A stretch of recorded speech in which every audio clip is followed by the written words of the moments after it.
Yeah, y'all, I'm trying to figure out why I'm in the middle of Miami. Literally at what time? It's 12:44. It's 12:44. We go to a club called Mona. Do you know this club told me I'm too dark and too thick? Didn't let her in because she's too thick. Dark. Have audacity. What's really going on, Miami? All too dark to get in the club? Yeah, no. Somebody need to let me know what's going on in Miami. Seriously. So I've seen this video a couple of times of this chick who is out here claiming that she was told she couldn't enter a club because she was too thick and too dark. I don't doubt it.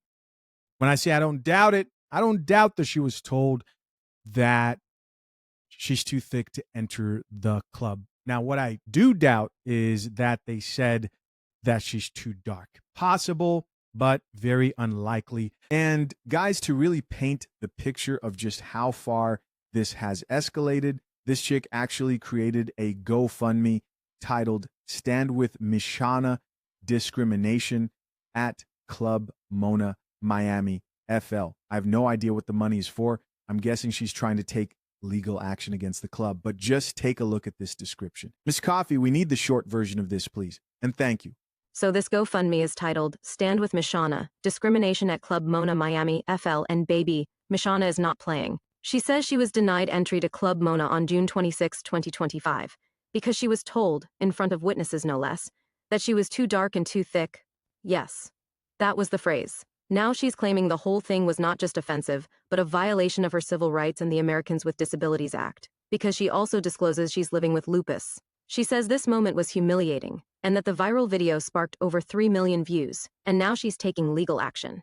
As in, she's got a civil rights attorney. She's filed complaints with the Department of Justice and Florida's Human Relations Commission, and she's demanding policy clarification from Club Mona's management. Now here's where the money part comes in. She's asking for $6,000 to cover legal retainers, filing fees, possibly expert witnesses. But, bless her heart, she's raised $25 so far. Just 4 donations, probably from her inner circle and 1 generous cousin.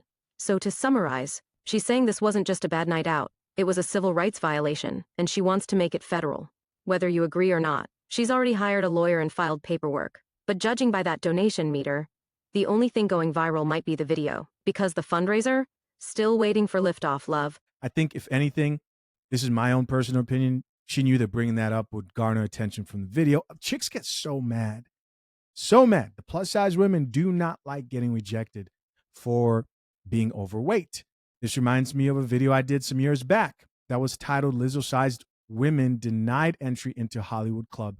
Here in Los Angeles, this happened. By the way, I have to change the title of this video because Lizzo actually lost weight. Able to get let in as a thicker, curvy woman. It wasn't the way Ella Halikis expected to end her night last Wednesday. Being told she and fellow curve model Alexa J weren't allowed to enter the highlight room in Hollywood. All of their friends were let in, but they claim the bouncers stopped them because of their curves. He asked him, like, you know, hey, what's going on? I'm so sorry if you're confused. I'm actually with that party that you just let in. And he said, I know, and looked at her up and down, was like, not tonight. Thought maybe she'd have better luck with the doorman. He looked at me up and down as well and was like, not tonight. I think it's fat phobia to the core. To the core? Come on, lady, don't make this harder than it is. Don't make this difficult. This guy's hilarious. And not speaking up about it. A few days later, the influencers decided to share their story with Ella's more than 700,000 followers across TikTok and Instagram. It went viral, being seen more than 1 million times. It was so dehumanizing. It was like we were literally getting looked through. If you've experienced any type of discrimination like this, you know exactly how horrible and disgusting it feels. And we are no longer letting this fly. You got to think of the privilege of some of these women, right? Chances are, even this woman and the one that you just saw are used to getting let in clubs for free. And they're calling it this disgusting, gross representation of fat phobia.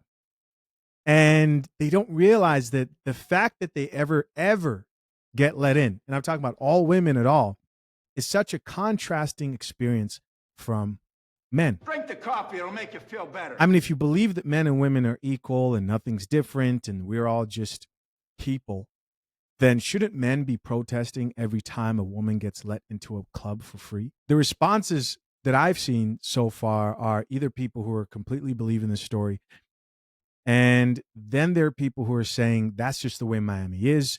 In fact, some people are saying they actually are racist in some parts in Miami, but overall, people are split on the situation. Top comment here says, cancel Mona Club Miami. Another person who says, Miami favors Hispanics and light skins. And let's see some responses. Let me fix that for you. Miami favors Cubans and white people. They hate Mexicans and dark Latinos. Here's somebody else who says, why are we still going to Miami? Florida is racist. Somebody else here added, some parts of Florida are very racist. I'm going to say this. I have heard this.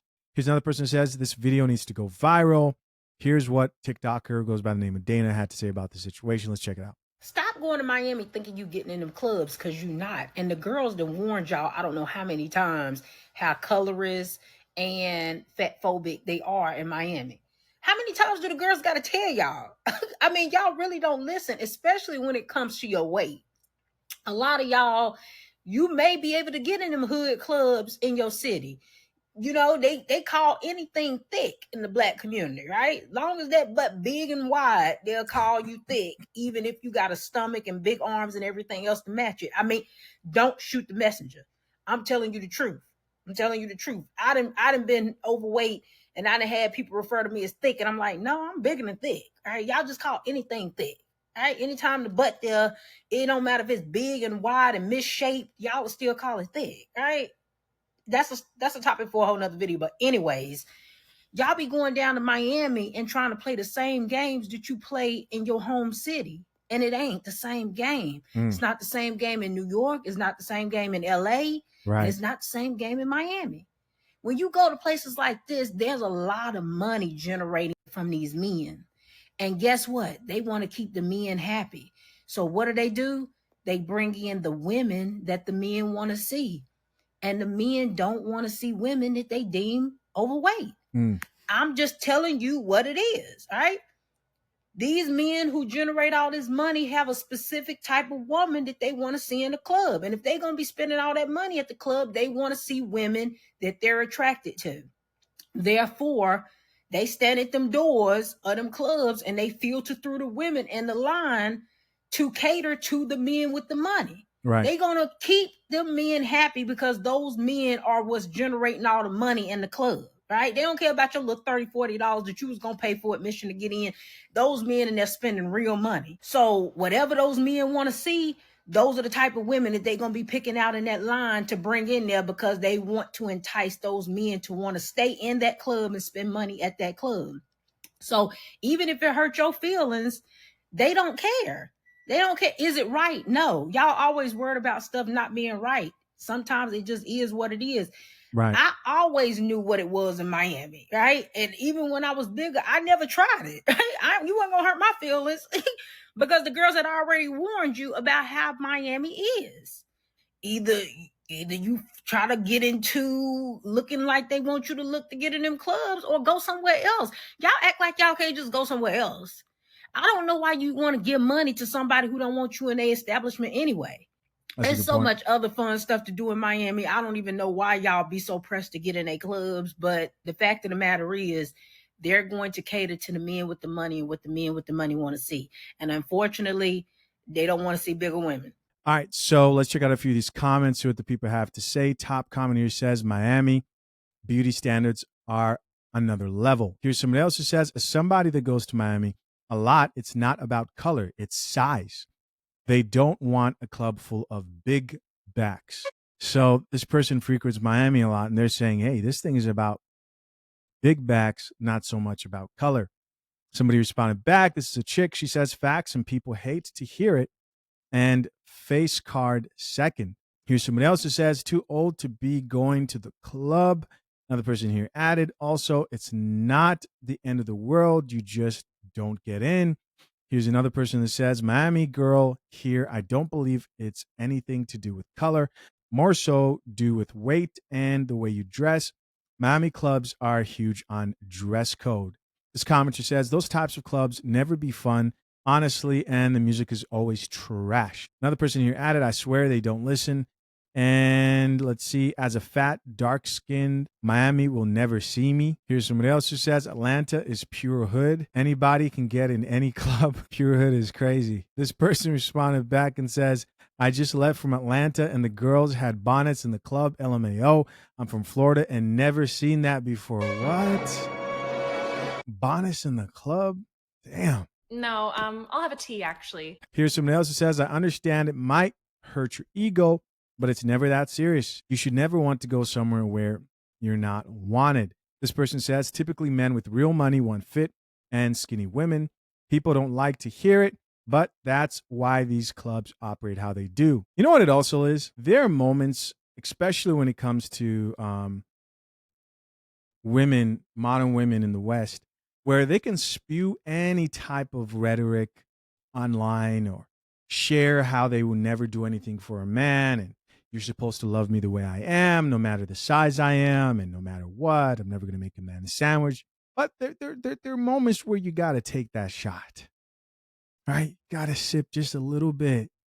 You got to let the caffeine hit your bloodstream. You cannot deny the truth in those situations. Reality shines through once in a while. It shines through especially when you see men and women in their most primal form.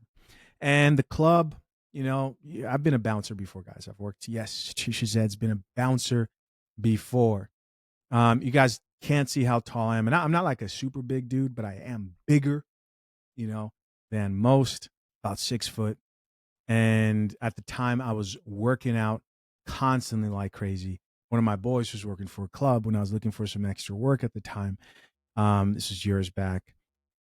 Offered me and says, hey, man, we need an extra guy doing security at the club I work at. So I worked there and I saw a lot, man. You learn a lot doing that type of a job. But yeah, there's just certain moments where you just get to see people and who they are in their very, very primal states. And seeing how women and men interact in club-like situations can teach you a lot about what men want and what women want and the reality of life, if you choose to learn and listen. Hey guys, as always, I appreciate you checking out yet another episode of the Coffee Pod. To my currently engaged or soon to be married men, if you need a prenup and would like a guide that shows you how to get a solid and legally binding prenuptial agreement, hit the link pinned to the top of the comment section and access your guide at fathershaverights.com today.